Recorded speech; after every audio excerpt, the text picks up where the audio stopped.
Episode में देखा था हाने कि कमरे को देखता है और मनी मन कहता है कि वह अभी तक सो गई होगी, मुझे चेक कर लेना चाहिए। फिर हमें दिखाया जाता है वह उस कमरे की ओर चला जाता है। फिर वह अंदर जाकर उसके अंदर वो कमरा नौकरानी का होता है और वह उसे अजीब से कपड़ों में सोता देख उसके नाक से खून बहने लगता है। वो कहता है मैं नहीं देख सकता, ये लड़की किस दिन मुझे पागल करके ही छोड़ेगी।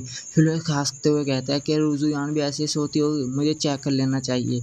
ऐसी बात है तो वो उसे ठंड भी लग सकती है और वह उसके कमरे में चला जाता है।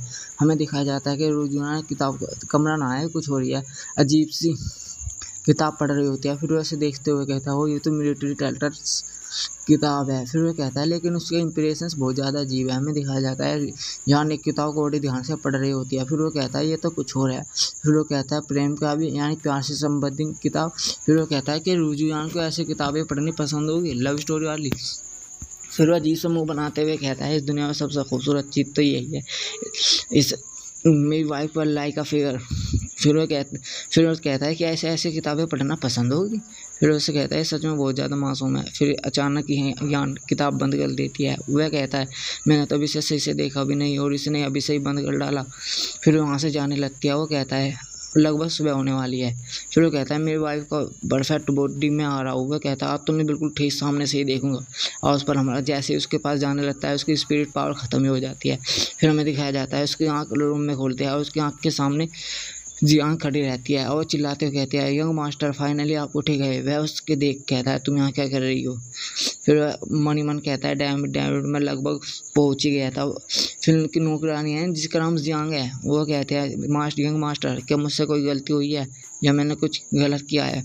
फिर वो कहता है इस बारे में छोड़ो, चलो अब तुम्हारी पनिशमेंट की बारी है। आज से जब भी तुम सोगी तो कभी कपड़े नहीं पहनोगी, तुम्हें इसकी आज्ञा नहीं है। फिर वो कहते हैं मेरे कपड़े पहन कर सोने या ना पहन कर सोने से इसका क्या लेना देना है। फिर अगले दिन का सीन होता है।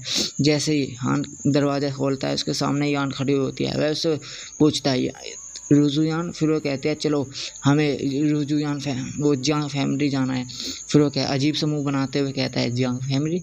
फिर वह उसको देखती है। फिर कहते हैं हाँ कुछ दिनों पहले तुम्हारी बहन यहाँ तलाश करते हुए आई थी, वह तुम्हें फैमिली वापस ले जाना चाहती थी और जो भी तुमने वहाँ कुकर्म किया है उनका हिसाब भी लेना चाहती थी। फिर वह कहती है तुम्हारा वहाँ जाना सेफ नहीं होगा, इसलिए मैं तुम्हारी मदद के लिए तुम्हारे साथ चल देती हूँ।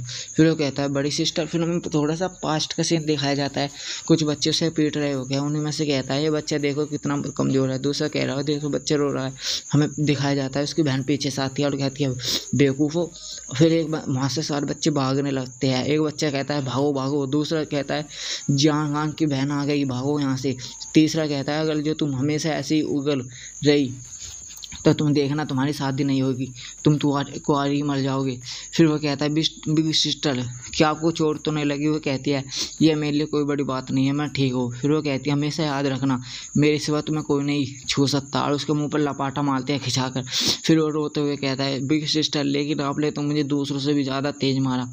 फिर वो अपनी पास्ट यानी प्रेजेंट में आ जाता है। फिर वो कहता है जियांग चैन 5 साल पहले कैपिटल पढ़ने के लिए गई थी और जो रियल यानी असली जियांग था ना जिसकी बॉडी है वो अपनी बिग सिस्टर का वापस आने का बहुत दिनों से इंतजार कर रहा था।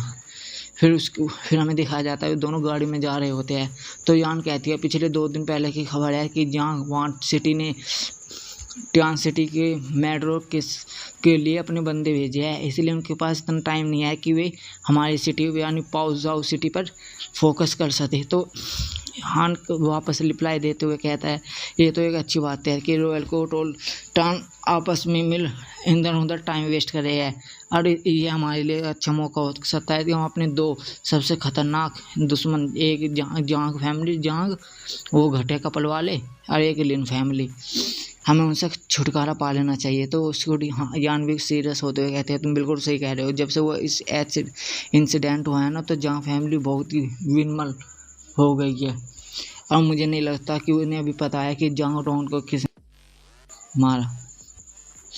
हान कहता है मुझे इस बारे में कोई विश्वास ही नहीं हो रहा कि जांग फैमिली ब्लैक माइंड डाकुओं के साथ मिली हुई है और उनके साथ काम भी कर रही है। हमें लगता है कि हमें एक लंबा खेल खेलने की ज़रूरत है। फिर वह अचानक अजीब सा मुँह बनाते हुए कहता है, बड़ा हम सवारी करते टाइम दूसरों की बातें क्यों कर रही है। मुझे तो कल अपनी बीवी की सवारी बहुत ज़्यादा अच्छी लगी थी, वह बहुत ज़्यादा अच्छी थी।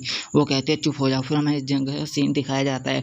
हमें दिखाया जाता है कि यान तो वहाँ से शर्माते हुए जा रही होती है। हान ने अपने गाल पर हाथ धरा हुआ होता है और मन ही मन कह रहा होता है, कुछ ज़्यादा जानना भी अच्छा नहीं है सेहत के लिए। फिर हमें दिखाया जाता है वे एक जगह खड़े रहते हैं। वो कहते हैं, फिर यान कहते हैं, तुम फिक्र मत करो, अगर जंग फैमिली ने तुम्हें एक्सेप्ट नहीं किया तो हम वापस हमेशा के लिए सिटी मैनर चले जाएगी। फिर वो कहती है, जब तक यान फैमिली में तुम हो तो जब तक तुम यान फैमिली के ही मास्टर ही रहोगे और यान फैमिली का एक हिस्सा भी रहोगे।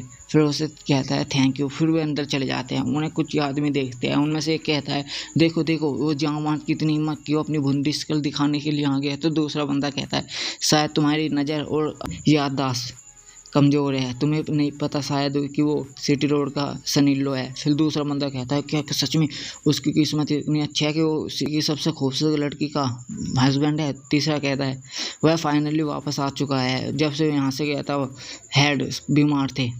फिर वो कहता है, माई चीफ सिस्टर, माई सस्ते पिता, वह जब से शादी का नाम सुना होगा वे पागल ही हो गए। वह कहता है, कोई बात नहीं, भूल जाओ, मैं फ्यूचर में उन्हें मना लूँगा। फिर एक आदमी आता है और उसको चिल्लाते हुए कहता है, बच्चे तुम्हारी इतनी हिम्मत कि तुम अपना भुंडा चेहरा लेकर यहाँ वापस आ गए। फिर वो आगे भी कहता है, तुम क्या सोचते हो, अगर जो तुम सिटी के रैंड रोवर के सनी लो तो तुम कुछ भी कर सकते हो, तुम यहाँ पर दबदबा दिखाना चाहते हो, तुम यहाँ से शो ऑफ करना चाहते हो। वो कहता है, अंकल आप कुछ ज़्यादा ही बोल रहे हैं, मैं अपनी गलती मानता हूँ और मैं एक्सेप्ट भी करता हूँ और मैं अपनी सज़ा भी भुगतने के लिए तैयार हूँ। फिर वह और तेज चिल्लाते कहते हैं, पनिशमेंट, सज़ा तो तुम्हें मिलेगी, जो तुमने हमारी फैमिली की सीक्रेट रेसिपी पे चुरा कर किसी और को दे दी और बिना हमसे भी अप्रूवल की शादी भी कर ली। फिर वह आगे कहता है, एक गद्दार ने हमारी निष्ठा और हमारी फैमिली की सारी निष्ठा डिस्ट्रॉय कर दी और हमारी फाउंडेशन को भी हिला डाला। फिर वो कहता है, तुम्हें तो बहुत कैडी सज़ा मिलेगी। फिर वो कहती है, आओ ऐसे गद्दार को पकड़ लो।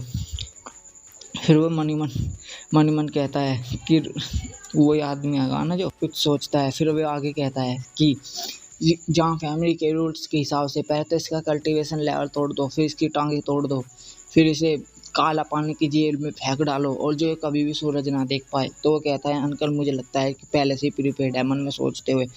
फिर अंकल मन ही मन हंस रहा होता है और कहता है, वैसे अगर मैं तुम्हारे पैर ना भी तोड़वाता ना तो मुझे नहीं लगता कि मैं अपने छोटे भाई को और सीट से हटा सकता। यानी इसका बाप वो है, इसका जहाँ फैमिली का लीडर। फिर वो यान सामने आती है। वो कहती है, किसकी इतनी हिम्मत, सामने आकर दिखाए। वो कहती है, जहाँ खान, यानी जहाँ खान है ना तुम्हारे वाले, ये इसने यान फैमिली का एक हिस्सा है, उसने उसमें कदम धरा है और मेरा हस्बैंड भी है। अगर जो किसी ने उसे छूने की हिम्मत करी तो यान फैमिली का भी दुश्मन होगा। यह सुन उसे भी गुस्सा आ जाता है। वो मन ही मन कहता है, यह कितनी पुरानी है, यूजू यान पहले से ही लेवल 5 और दूसरे रैलम पर है। फिर जो वहाँ बंदा खड़ा रहता है वो मन ही मन कहता है, जहाँ खान इतना वीक, अरे कूड़ा कचरा कहीं का, इसकी इतनी खूबसूरत टैलेंटेड बीवी है, या ऐसे के योग्य ही नहीं है, लायक ही नहीं है। फिर वो कहता है, मिस यान। वो कहती है, बदतमीज कहीं के, मुझे मैडम जांग बोलो। फिर वो कहता है, छी मिस मैडम जांग। फिर वो मन ही मन सोचता है, ऐसा क्यों। फिर पीछे से हान खुश होते हुए कहता है, मेरी वाइफ कितनी अमेजिंग है, वह कितना अच्छा लगता है कि जब कोई आपको प्रोटेक्ट करता है। फिर वो कहता है, मिस्टर जांग, जैसे कि जांग ने शादी से पहले कोई अप्रूवल नहीं लिया और उसने यान फैमिली में इंटर भी किया, अब वहाँ मैरिज भी की, प्लस वो यहाँ का गद्दार भी है और उसने पहले ही अपनी सज़ा को स्वीकार कर लिया है। फिर वो कहता है, वो तेरे कहने का क्या मतलब है, अप्रूवल लूँ, भला मैं क्यों अप्रूवल लेने लगा। फिर वो कहते हैं, हाँ जैसे कि तुम्हें हेड वो फैमिली के हेड से लेना चाहिए था। वो कहता है, तुम्हारे कहने का क्या मतलब है, मेरे पापा अप्रूव नहीं देते। फिर उसका अंकल बीच में आते हुए कहता है, हाँ तुम्हारे पापा बिल्कुल भी अप्रूव नहीं देते। जहाँ तुम अपने आप को ज़्यादा ही होशियार समझते हो, तुम अपने आप को सरेंडर कर दो, अदरवाइज यहाँ जो कुछ भी होगा उसको तुम्हारे लिए बिल्कुल भी अच्छा नहीं होगा। फिर जहाँ चिल्लाते हुए कहता है, मैं तुम्हारे जैसे बुड्ढों के साथ रह कर पक चुका हूँ और मैं तुम्हारे साथ रह कर मानसिक तौर पर भी बीमार पड़ चुका हूँ। फिर वो कहता है, जरा देखो मेरी बीवी को, अब मुझे बिल्कुल यकीन है कि मेरे पापा इस बारे में अप्रूवल बिल्कुल दे देंगे। और फिर वो कहता है, कि मैंने तुमसे पहले ही कहा कि इसे बदल दो। फिर वह मन ही मन कहता है कि जुबान जो है उतनी तेज कैसे हो गई। फिर पीछे से कोई कहता है, किसने कहा कि मैं शादी के बारे में अप्रूवल नहीं दे सकता, मैं तो शादी के बारे में बहुत ज़्यादा खुश हूँ। और यहीं पर हमारा एपिसोड ख़त्म हो जाता है। अभी तक आपने वीडियो को लाइक नहीं करा तो लाइक कर दीजिए, चैनल को सब्सक्राइब कर दीजिए।